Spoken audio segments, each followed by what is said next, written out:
To, čo sa vlastne otvára, je už téma uzatvorenia všetkých skúseností, ktoré vlastne v tomto systéme duša mala zažiť a má zhodnotiť a uzavrieť. To znamená vedieť sa precítiť vo všetkých pozíciách, v podstate ako keby sa cítiť ako súčasť celého vesmíru, zážitok superpozície, že viem príjmať každú jednu situáciu a udržať spojenie. To znamená, že byť tu a teraz. A tento stav sa v podstate volá celistvosť. To znamená, že som si vedomá celého svojho pola a príjmam ho. A k tomu sme vlastne nabádaní, aby sme vošli do celistvosti a je k tomu nabádaná celá planéta. A toto bola tá najťažšia cesta v rámci šamanských výcvikov, kde boli len v podstate vyvolené bytosti, ktoré dokážu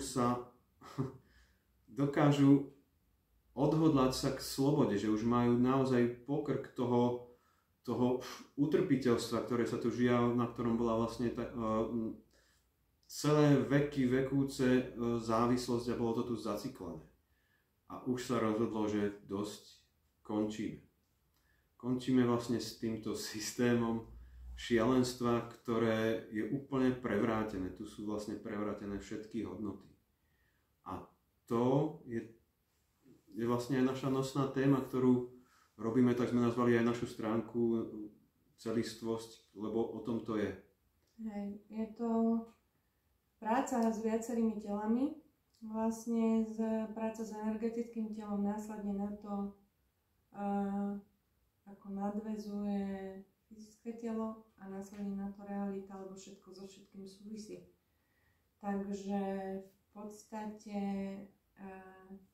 tam vieme nastaviť nejaký protichod, vlastne takzvaný antivírus, ktorý dá všetko na pravú váhu, ako keby... No rozkoduje a rozpozná vlastne všetky tie vzorce deštrukčné, že vlastne sa naladí ten zdrový vzorec nás. To znamená, že otvoríme sa do toho skutočného bytia a nie fiktívneho.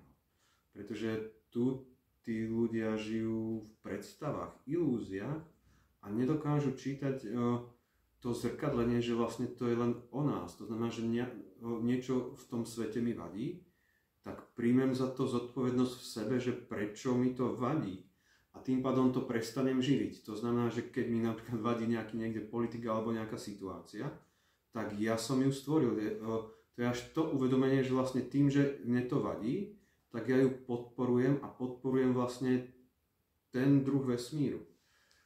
Čiže ja, keď mám nastavený nedostatok napríklad, tak vlastne ako rozprávam o tom, ako ma niekde treba okradnú, ako je niekde mafia, blablabla.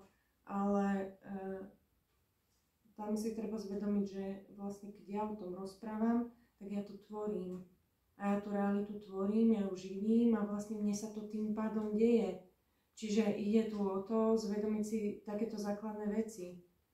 A na základe toho v podstate, keď to pochopím, tak rozprávam už o niečom inom a živím niečo iné. Čiže čomu venujem pozornosť, to rastie. A toto sa dokáže predsvaknúť, ale zároveň v tom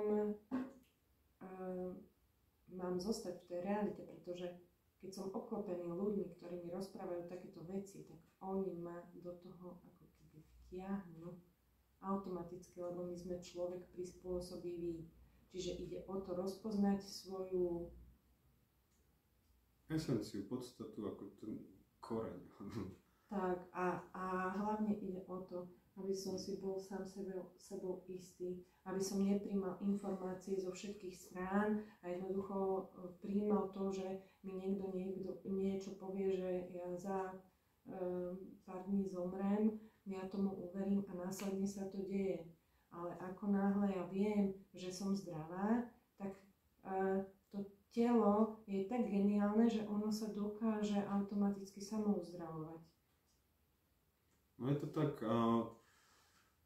to, čo sme spomínali, že teraz sa odkrýva ako keby ten koreňový vzorec súvisí aj s, keď to prepojíme s tým zdravým a nezdravým telom, sú to vlastne traumy z detstva, ktoré sme neprijali, ktoré sú často koreňom toho, kde si nedovolujeme byť uzdravení, pretože sa tak bojíme vlastne z toho prežitku nejakej situácie, ktorú sme odmietli, ktorú sme vlastne odfiltrovali, a táto nejaká maličkosť v úvodzovkách je koreňom tých nasledujúcich problémov a toho odmietania života. A aj pri tých terapiách, ktoré robíme, vlastne vytvoríme ten priestorný bezpečný priestor, kde tá duša dostáva to vedomie toho, že to je v poriadku. A pochopenie v podstate, keď sa pozerajú tie bytosti z hora, tak to vlastne naozaj tak vyzerá, že to je šialenstvo. A ten najväčší problém, ktorý sme sa tu vytvárali, je tým, že sme sa bránili zažívaniu utrpenia. A to ale vytvorilo utrpenie nekonečné a zaciklené. A to je to, že keď ide nejaká situácia, ktorá je nepríjemná, tak to vedomie duše ako javí sa, že nemalo dostatok silných inštrukcií, že to máme prijať. No áno, lenže tým, že je nepríjemná, tak to znamená, že ja to neprijímam. Ale keďže ja sa na to inak pozriem a ja to môžem v tej situácii prijať a tým pádom je to prijaté. A tá situácia môže byť síce nepríjemná, ale prejdem ňou v podstate ako úplne v pohode, lebo sa na to pozerám ako na výzvu, nie ako na niečo, čo je pre mňa ako skľúčujúce, zničujúce a bla bla. Čiže ide o to nejak inak to prežiť. A tým prežitkom začne byť ten systém priechodný.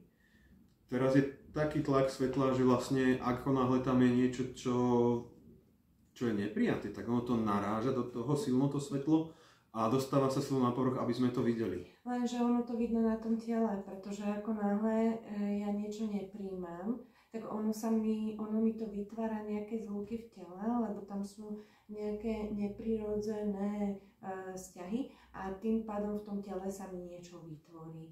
A na základe toho ja môžem vlastne ako vidieť, že niečo nepríjma.